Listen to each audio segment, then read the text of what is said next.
Hello friends, स्वागत है आप सभी लोगों का हमारे YouTube channel easy steps technologies में। फ्रेंड, आज के इस वीडियो में हम देखने वाले हैं पीएचपी के super global variable dollar underscore files को। ठीक है, कि इसका हम यूज क्या करते हैं और कैसे करते हैं, इन सभी चीज़ों के बारे में हम एक एक करके डिस्कस करेंगे। ठीक है, तो सबसे पहले मैं आपको बता दूं कि मैंने यहाँ पे एक फॉर्म बनाया हुआ है। ठीक है, जिसमें मैंने एक इनपुट लिया है फाइल टाइप का। ठीक है, जैसे कि मैं फाइल को अपलोड करवाने वाला हूँ। तो बेसिकली अगर बात करी जाए कि डॉलर अंडरस्कोर फाइल क्या करता है, तो देखो इससे हम क्या करते हैं ना, जैसे हम डॉलर अंडरस्कोर गेट और पोस्ट का यूज़ हमने पिछली वीडियो में किया हुआ था।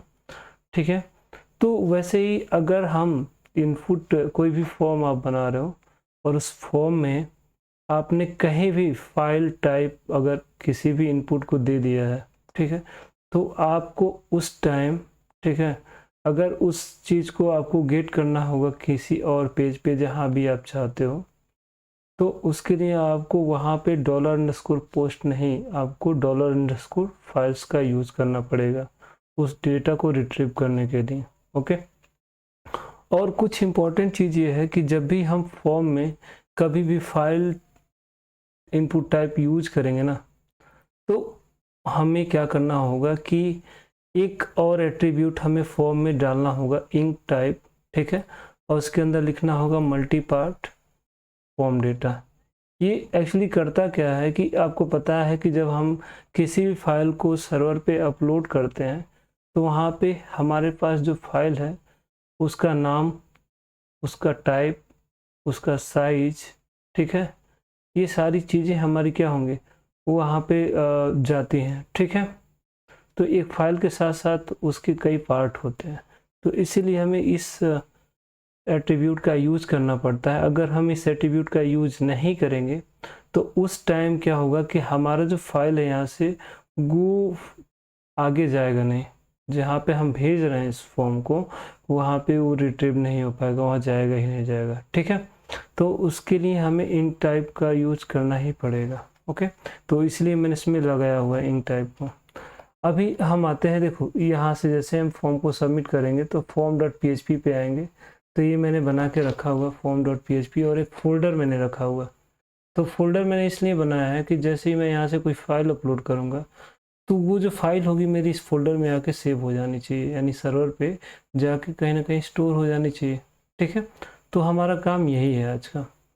तो दोस्तों देखो यहाँ पे हमने क्या किया, एक फाइल सेलेक्ट करा ये वाला, और हमने क्या किया, इसको सबमिट करा। देखो इस सबमिट करने के बाद हम इस पेज पे तो चले आए, बट यहाँ पे हमें कुछ दिख नहीं रहा। क्यों नहीं दिख रहा? क्योंकि मैंने क्या किया है, यहाँ पे सारी चीज़ें लिख के कमेंट करी हैं, और ये ऐसा मैंने इसलिए किया है ताकि हमारा टाइम बच जाए, तो सही रहेगा ना। मान लीजिए छोटी सी चीज़ के लिए इतना टाइम लेना आपको अच्छा नहीं है। ठीक है, तो देखो मैंने क्या किया, यहाँ पे मैंने एक डॉलर अंडरस्कोर फाइल करके सुपर ग्लोबल वेरिएबल लिया हुआ है। उसमें मैंने जो उसका की है मैंने IMG दिया। क्यों दिया है? मैंने यहाँ पे भी IMG दिया, इसलिए यहाँ पे IMG दिया है। ठीक है, अब आप सोच रहे होंगे कि ये प्री मैंने क्यों यूज़ किया। चलो मैं अभी प्री को कमेंट करता हूँ ताकि आपका कन्फ्यूज़न थोड़ा और क्लियर हो जाए। तो देखो अब क्या करते हैं, इसको इसी पेज को रिफ्रेश करते हैं क्योंकि डेटा तो हमने भेजा हुआ है। अब देखो ये आ गया ना, तो इस एरे को थोड़ा सा और फॉर्मेटेड वे में दिखाने के लिए मैंने प्री टैग का यूज़ किया हुआ था। ठीक है, तो मेरा प्री टैग को यूज़ करने का जो मतलब था वो यही था। ओके, तो हम क्या करते हैं, इस बार रिफ्रेश करते हैं फिर से। अभी देखना, अब ये अच्छे से आ रहा है, थोड़ा समझ में आ रहा होगा। देखो जब भी हमने फाइल को अपलोड करा तो हमारे पास उसका नाम आया, ठीक है, उसका टाइप आया, उसका टेम्प नेम आया। ठीक है, एरर एक वेरिएबल है, अगर फाइल अपलोड कर रहे हो आप, अगर कोई एरर नहीं है तो ये 0 रहेगा। ठीक है, और उसकी साइज है, यानी कि जो भी है उसकी साइज यहाँ पे आपको दिख रही होगी। ओके, तो ये 4 चीज़ें हमारे पास, 4-5 चीज़ें आती हैं। ठीक है, तो इसीलिए मैंने यहाँ पे प्रिंट अंडरस्कोर आर किया है, इको नहीं किया, क्योंकि एरे को कभी भी प्रिंट कराना हो तो हम इको से प्रिंट नहीं करा सकते हैं। ठीक है, एरे को। तो ये भी आपका पॉइंट क्लियर हो गया होगा। तो चलो अभी ये तो आपको पता चल गया ना कैसे यहाँ पे डेटा को रिट्रीव करेंगे। इसको मैं क्या करता हूँ, कमेंट करता हूँ। अब मैं क्या करता हूँ कि अभी देखना कि यहाँ पे कुछ आया नहीं है ना।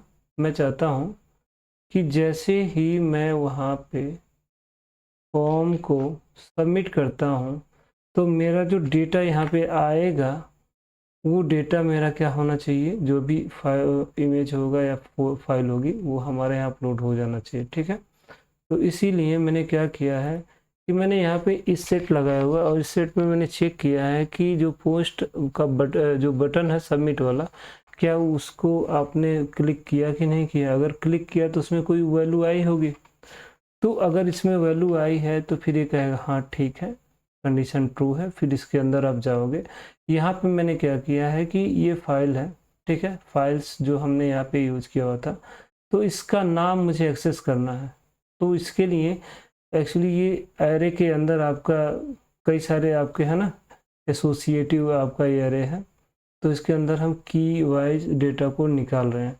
तो हमने एरे से उसका नाम निकाला, फिर उसका टाइप निकाला, फिर साइज निकाला और टेम्प नेम निकाला। तीन चारों चीज़ें हमने अलग कर ली।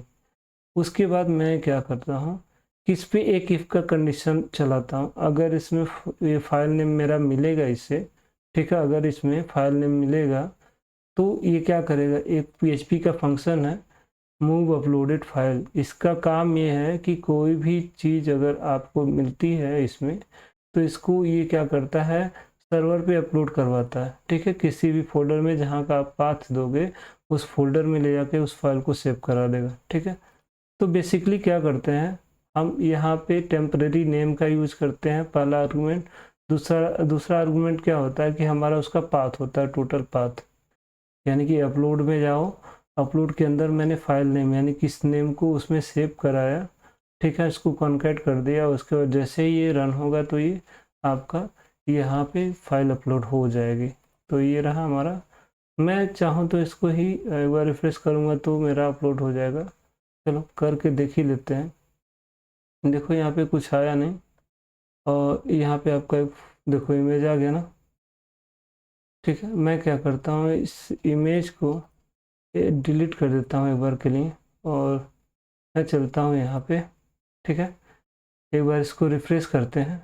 जैसे ही रिफ़्रेश हुआ फिर मैंने क्या किया, इस बार मैंने ये वाली इमेज उठाई और इसको डाल दिया और यहाँ से मैंने फिर से सबमिट करा और चेक करता हूँ मेरा आया कि नहीं। देखो आया ना, इमेज तो आ गई आपकी। तो जो फाइल होता है $_ फाइल, इसका यूज यही होता है, ठीक है, कि हम कभी भी फॉर्म से अगर कोई फाइल भेज रहे हैं तो उसको रिट्रीव करने के लिए इसका यूज़ करते हैं। ओके, आई होप ये वीडियो आपको अच्छा लगा होगा। ठीक है, अगर आपको ये वीडियो पसंद आया हो तो प्लीज़ वीडियो को लाइक करें और हमारे चैनल को भी सब्सक्राइब करें। ठीक है, तो आज के लिए इतना ही, धन्यवाद।